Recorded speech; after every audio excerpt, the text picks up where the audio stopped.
Jacob Mitchell drove his tired mules down the main road of Silver Creek with the same slow care he used for every job that kept his ranch from falling apart. His coat was covered with dust the color of the road. His beard needed cutting again, but he hadn't bothered in weeks. His eyes were washed out gray from years of sun and squinting. He looked at storefronts and men and horses without needing to stop because he didn't come to town to look at people. He came for salt, coffee, lamp oil, nails, and a new stone to sharpen tools because the old one had broken in half. The last time he had stayed in town past dark, some drunk man brought up the war and the dead and the part Jacob played as a Union scout. Jacob had stopped talking and left because there was nothing to say that could make any of it different. His wife had been dead 10 years, buried on a hill behind the cabin with a simple cross and a stone he had carved with his own hands. The ranch was half alive, sometimes less than that, but it was still standing. That was his job now. Keep it standing, keep the fence posts fixed, keep himself fed, keep the days moving forward. He would have gone straight to the general store if not for the noise coming from the old stable yard. Men gathered close, some laughing, some spitting, some standing with that empty look that comes when there's nothing to do and being cruel passes the time. Jacob didn't slow because he wanted to. He slowed because the path was blocked with bodies and because he heard the word auction and last one left and worthless, and his hands got tighter on the reins before he set the brake and stepped down. He saw her right away. She was chained to a rough wooden post, wrists red and hurt from iron. She stood upright, not stiff, not bent over, just upright. Her chin was level. Her eyes were clear and focused on nothing in front of her, like she had learned it was safer to look through men than at them. Her dress was torn. Deerskin with fringe that had once been carefully placed, beads and feathers still hanging in some spots. The neckline ripped down so far it showed the top of her chest. And there was no way to cover it because there was no extra cloth and because being modest hadn't protected her from anything. Her skin held the color of the country she came from. Sun-warmed copper, and the muscles along her bare arms and legs showed a life of work and walking and not breaking. She was young, maybe 24. Her hair was black and long and tangled. Parts of it braided, parts of it pulled loose by days of wind and rough handling. Men had been making fun of her. He could see that in the way their mouths were set and the careless way they leaned in. But she hadn't reacted. She hadn't given them anything. She ain't spoke a word, a man near Jacob said, not looking at him, just telling it to anyone listening. 3 days. Others sold quick. Not her. Wouldn't kneel. Wouldn't cry. Just stands there. He spit. Folks say she's cursed or stubborn or both. Jacob's jaw worked once. He didn't answer. He stepped closer. His boots sank a little into the dry dirt. The woman's eyes shifted finally and landed on him. There was no begging there. No hope, no friendliness, no relief. Just a reading of him, fast and exact. The way a person checked for danger and decides what to do next. He knew the look. He'd worn it after the war. He still wore it some mornings when he woke and had to remember there was nothing chasing him anymore but memory. He could leave. He knew he could. He could buy his nails and coffee and go home and pretend he hadn't seen her. And he would fix fence posts and oil his lantern and sit by the fire thinking about nothing special until Sunday when he walked up to the grave and told her nothing had changed. But he also knew this. If he left, she would still be there when the sun went down, and some man with less patience and less control would have money in his pocket and ideas in his head, and what happened next would be certain. Jacob reached inside his coat. His fingers found the folded bills and a few coins he had counted twice that morning. He stepped to the man who seemed to be handling the sale. "How much?" he asked, voice low from not talking much. The man blinked, surprised both that Jacob spoke and that anyone was interested. He named a number that was less than what Jacob had in his hand, but more than the woman was worth to him after 3 days of not selling. Jacob didn't argue about the price. He put the money in the man's hand. The man shrugged, happy with getting something for nothing, and bent to unlock the chains. "You want a bill of sale?" the man asked. "No." The chains fell. The weight left her wrists, but she didn't rub them. She didn't move until Jacob turned away. Then she stepped forward because standing there wasn't safer than following and because every choice left to her was a bad one, but some were worse. Jacob didn't touch her. He didn't guide her. He didn't say anything. He walked back to the wagon and climbed up.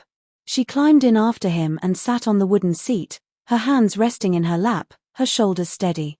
She looked at the coat he wore, then away. He noticed the cold coming in from the north and the way her torn dress would handle it. He took off his coat and held it toward her. She stared at it, then at him, and finally she took it, but didn't put it on, just held it over her legs.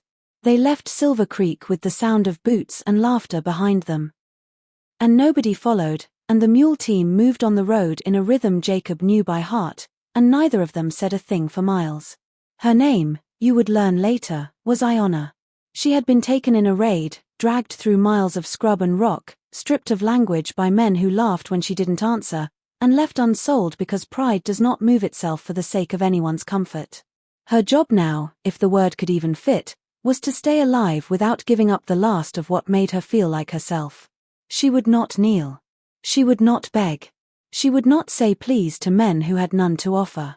Survival without bending. That was the line in her head, thin but unbroken. Jacob's job had been simple for years. Keep the ranch breathing. Keep himself useful enough to deserve another day. Keep his dead wife remembered without letting the grave swallow the rest of his years. Buying her hadn't been in that plan, and he wasn't sure what it meant now that he had. But he knew he hadn't brought her home to own her. And he knew the cabin had room for another bed. And he knew the silence in that place had gotten too heavy to carry much longer. Evening laid a flat orange light over his land when they arrived. The fence line leaned, the pasture grass was thin, the barn door stuck if he didn't lift it just right. He pulled the wagon to a stop near the well. She waited, watching his hands, studying what he did and how he moved. He offered a hand to help her down. She looked at it, didn't take it, stepped down on her own, her bare feet hitting the packed dirt, and a flash of pain crossed her eyes when the ground bit at the raw spots, and then it was gone again.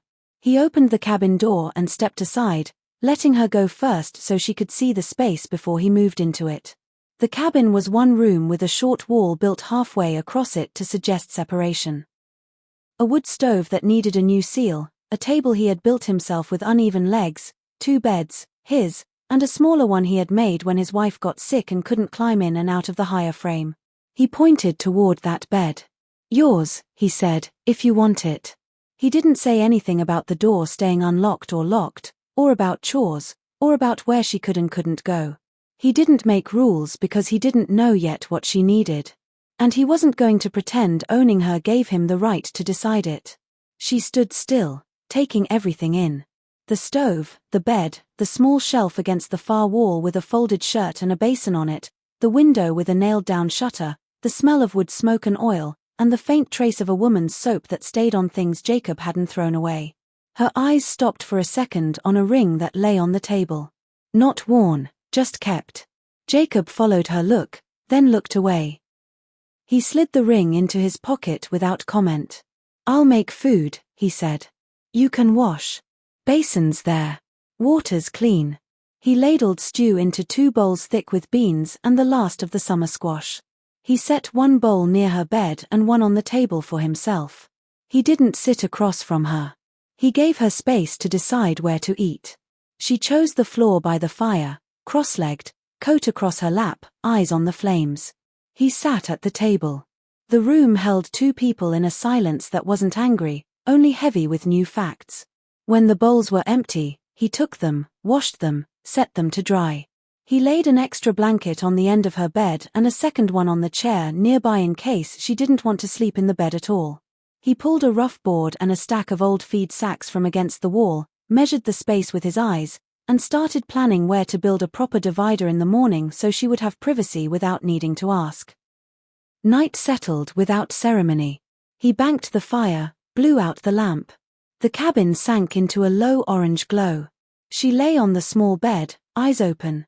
He lay on the larger one, staring at the roof beams he had cut himself, counting the knots the way he always did when sleep didn't come. He heard her breath even out, but not deepen. She wasn't sleeping either. Both of them were listening to the stove, to the night outside, to each other's quiet presence. Jacob thought of the grave on the hill and how he would walk up there on Sunday and stand with his hat in his hands and tell his wife the truth. "I brought someone home because leaving her there felt like leaving you, and I couldn't do that again." Iona stared at the ceiling and tried to slow her heart because the sound of a door shutting in darkness still put her back in places she didn't want to remember. And the smell of a strange man's space still made her hands twitch ready to fight. And yet there had been no hand on her arm, no order, no threat. He had given her a bed and a coat and silence. She decided to stay awake long enough to hear if he moved toward her. He didn't. Hours passed. The fire settled to coals. The cold pressed at the walls. Neither of them slept, but neither of them left. In the morning, they would work. They didn't know it yet, but the work would become their language. For now, surviving the first night under the same roof without fear or demand was enough. The next morning broke cold. Jacob woke to the sound of the wind pushing against the wooden walls. When he looked across the room, he saw her. Iona curled on her side on the small bed across the room, Jacob's old coat tucked around her knees. Her eyes were shut, not deeply asleep, but resting. He dressed, pulled on his boots, stoked the fire, and put water on to boil. When he stepped outside, the air bit deep, dry, high country cold. He fed the mules, threw a cracked bucket of oats to the hens and checked the lean-to where a busted hinge still needed fixing. Everything was where he left it, quiet, tired, in need of repair. But there was another set of footprints in the dirt now, smaller, barefoot. When he returned to the cabin, Iona was awake, sitting upright, legs pulled in close, her long hair covering part of her face. The coat still covered her, but the torn dress underneath showed more than it hid. Jacob looked once, then looked away, not out of discomfort, but respect. "I made coffee," he said, setting a tin cup near her bed. "No sugar." She looked at the cup, but didn't reach for it. He sat down at the table with his own and took a sip, wincing slightly at the heat. "I'll be fixing the fence line today. Got a section down up past the North Trail. You can stay here if you want," he added. "Or come. Your choice." He didn't tell her she was free. Freedom was a word too many men used before doing the opposite of what they promised. He just laid the facts down, plain as he could. She eventually stood slowly, stretching her legs with a quiet stiffness. Her bare feet touched the floor with hesitation, and Jacob noted the redness on her soles. He crossed to a shelf, pulled out a pair of worn moccasins, too small for him, kept from when his wife had once tried to learn leatherwork, and laid them by the edge of her bed. "They might fit," he said. "If not, I'll fix them." She looked down at them, then up at him. She didn't thank him, but she gave the faintest nod. He went out, started working. By the time he was halfway to the north fence line, she was behind him, walking slowly, wrapped in the coat, the moccasins on her feet, her hair braided back now. She didn't ask what to do. She watched him work, watched the way he drove the post deeper, tied the wire, reset the support beams. After maybe an hour, without a word, she picked up a second post and began helping. Her hands were rough, capable. She had done this kind of work before. They worked without speaking. When they rested, he poured water into a shared canteen and held it out. She drank carefully, then gave it back. That afternoon, they returned to the cabin. Jacob chopped wood behind the barn. Iona knelt near the chicken coop, looking at the hinge. She disappeared for a moment and came back with wire and a rusted nail. Fixed it herself. She didn't eat much that night. A few bites of salted pork, a biscuit. She ate slowly, chewing like she had to remind herself to do it. Jacob cleared the table and lit the oil lamp. He took out wood and nails and started measuring space near the bed. She sat nearby, arms around her knees, silent as he worked. She finally spoke. Her voice was soft, cracked from not using it. "Why?" He paused. She said again, firmer. "Why'd you take me?" He set the hammer down and looked at her. His eyes were tired but steady. "Because no one else should have," he said. "And because I had room." She stared at him for a moment, then lowered her look. "I don't want to be owned," she said. "You're not. Not wife." "No." Not slave. No. She nodded once, sharp and final. That was the deal. That was enough for now. Later that night, Jacob sat by the fire, slowly cleaning an old bridle. Iona moved toward the stove, placed a blanket near it, and lay down on the floor instead of the bed. When he looked at her, she said nothing. Just stared at the ceiling. He left her be. She didn't trust the bed. That was fine. Trust would take time. Outside, coyotes howled in the distance. Inside, the warmth of the fire spread slowly across the floorboards. Jacob looked over once before turning in. Her eyes were still open, watching the dark beams above. She wasn't afraid. Not exactly. Just alert. And she hadn't run. That was something. The following days went by without trouble, but something had changed between them, subtle as it was. The silence was still there, but it had softened. Iona no longer kept her back to him when she moved through the cabin. She no longer flinched when he came in from the yard. Jacob noticed how she began tidying without being asked, stacking firewood, sweeping out the corners, brushing down the mule's coat after he came in from the field. The shirt he'd left by her bed was being worn now, loosely over the torn dress. The sleeves were too long, and the fabric hung low over her curves, but she didn't seem to mind. It covered her more than before, though her deerskin dress still peeked from underneath. When she bent forward, the fabric parted slightly. Jacob caught himself looking once, just once, then forced his look to the floor. The tension between them wasn't desire. It was something slower, heavier. It came from sharing space without force, from surviving together in silence. On Thursday, she followed him out to the far field where the fencing needed fixing. The sun was harsh that day, and she worked with sleeves rolled up, sweat trailing down the line of her throat. He offered her water. She drank without hesitation. Then they kept working. Midway through the afternoon, she asked something that caught him off guard. What happened to her? Her voice was quiet but clear. Your wife. Jacob didn't answer right away. He kept tying wire to the post, then leaned back against the fence and wiped his brow. Fever, he said finally. Got sick one spring. Didn't get better. She lasted 6 days. Buried her behind the cabin. Iona looked toward the tree line. No children. No family. None that stayed. She nodded slowly like that made sense. Same. They sold me because I wouldn't marry someone. I refused. They said I'd dishonor my father. After the raid, no one came looking. That was all she said. It was enough. When they returned to the cabin that evening, Iona washed at the basin while Jacob lit the lamp and stirred the stew.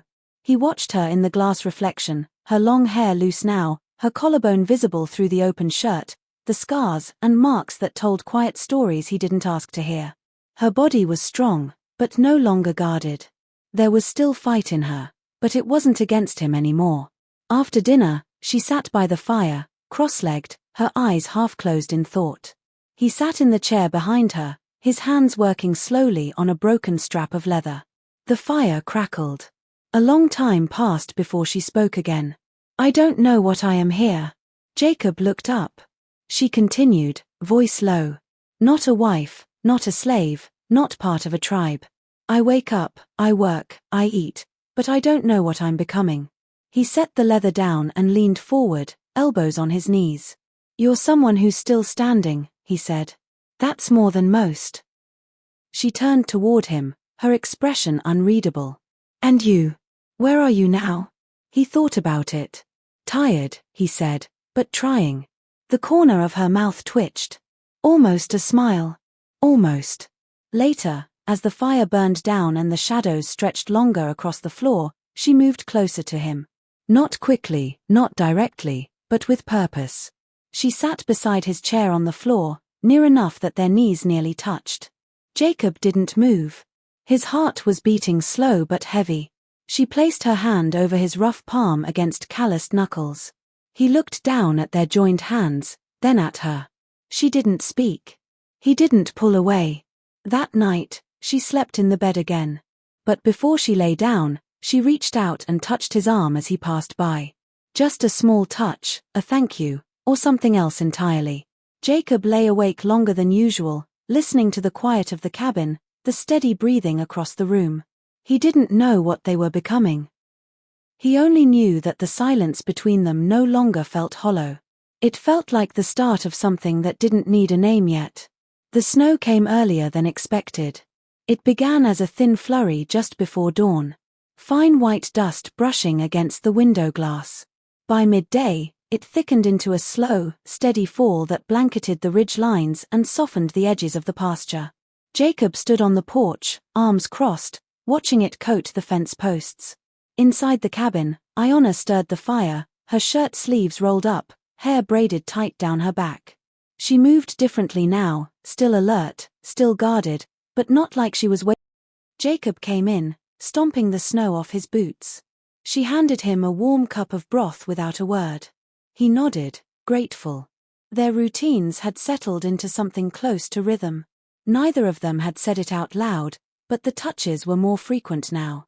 A hand brushed against a shoulder when passing. A quiet moment at the table when their eyes stayed locked a little too long. It wasn't romantic in the way stories tell it. It was quieter, slower, earned. That evening, as the storm thickened and the wind beat harder against the cabin walls, Iona pulled her bedding closer to the fire. She wore the same patched deerskin dress beneath Jacob's shirt. The shirt gaped slightly at the chest now that the buttons were worn. The heat from the fire had made her skin flush faintly, and the curve of her neckline was visible in the lamplight. Jacob noticed, but not with hunger. It was something closer to sorrow, like looking at something that deserved better than it had ever been given.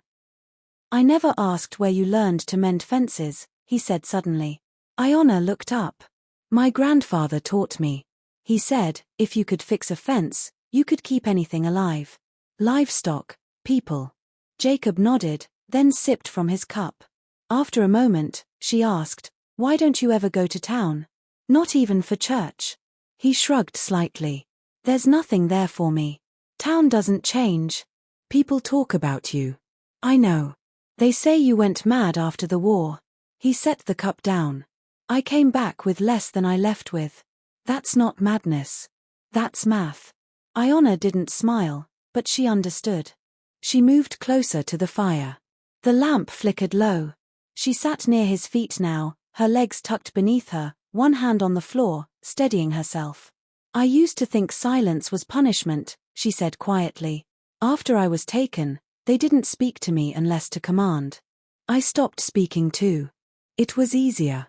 Jacob looked at her, his voice low. "Here, silence isn't punishment. It's peace." She looked at him for a long time, then nodded slowly. That night, she stood before the stove, waiting for the coals to settle. Jacob sat behind her, rubbing his palms together from the chill. She turned to him, took a step closer. He didn't move, just watched her. She reached out, placed a hand on his chest, flat and warm, right over the place where his heartbeat lived. Her eyes didn't ask anything. They just looked. Jacob's voice was barely above a whisper. "Are you sure?" She nodded. "I stayed." And with that, she leaned in, pressing her lips softly to his. It wasn't long. It wasn't heated, just real, present, a choice. Jacob didn't pull her in further. He didn't lead. He let her decide everything. She pulled back after a moment and stepped away, back to the bed. She didn't say goodnight. He sat there long after the fire settled, his chest tight. Not from desire, but from something heavier. The sense that for the first time in years, he might not be alone anymore, and that she might finally feel the same. By morning, the snow covered everything in sight. But inside the cabin, something had warmed, and neither of them would name it. Not yet, but both had stopped looking at the door. By the second week of snow, the road into Silver Creek was iced over and impassable. The ranch became its own world, white, still, and sealed off. Jacob kept the fire burning through the day, hauling and chopping wood twice daily. Iona swept, boiled broth, patched torn blankets, and in the evenings, they sat closer together by the fire. The kisses came more often now. Not passionate, but gentle, deliberate. A quiet claiming of each other that neither rushed nor questioned. She would lean against his shoulder while he read old newspapers by lamplight. He would brush her hair back when she dozed by the fire. One evening in late February, as the wind howled against the cabin walls, Iona turned from the stove and looked at him with something new in her eyes. Not fear, not hesitation, but decision. "Jacob," she said, her voice steady but soft. He looked up from the harness he was mending. She crossed to him, knelt beside his chair, and placed both hands on his knees. "I want to stay. Not just until spring. I want to stay." He set down the leather and cupped her face gently in his weathered hands. "Are you asking or telling?" "Both," she said, and smiled for the first time since he'd known her. He kissed her then, deeper than before, and when they broke apart, he rested his forehead against hers. "Then we'll make this work," he said. Together. That night, for the first time, she came to his bed. Not as property, not from obligation, but as a woman choosing her own path. And Jacob Mitchell, the broken-down rancher who had thought his life was over, found himself holding something precious again. When spring finally came and melted the snow from the high country, they worked the ranch together as partners. The fence lines were stronger, the animals healthier, and the cabin felt like a home again. They rarely went to town, but when they did, they went together, Jacob and Iona Mitchell, the rancher and his wife, two people who had found each other in the darkest of circumstances and built something good from the ashes of their separate sorrows. And on Sundays, they would walk together to the grave on the hill, where Jacob would introduce Iona to his first wife and tell her about the woman who had brought his heart back to life. And Iona would leave wildflowers there, a gesture of respect for the woman whose place she had not taken, but whose memory she had helped Jacob honor by teaching him how to live again.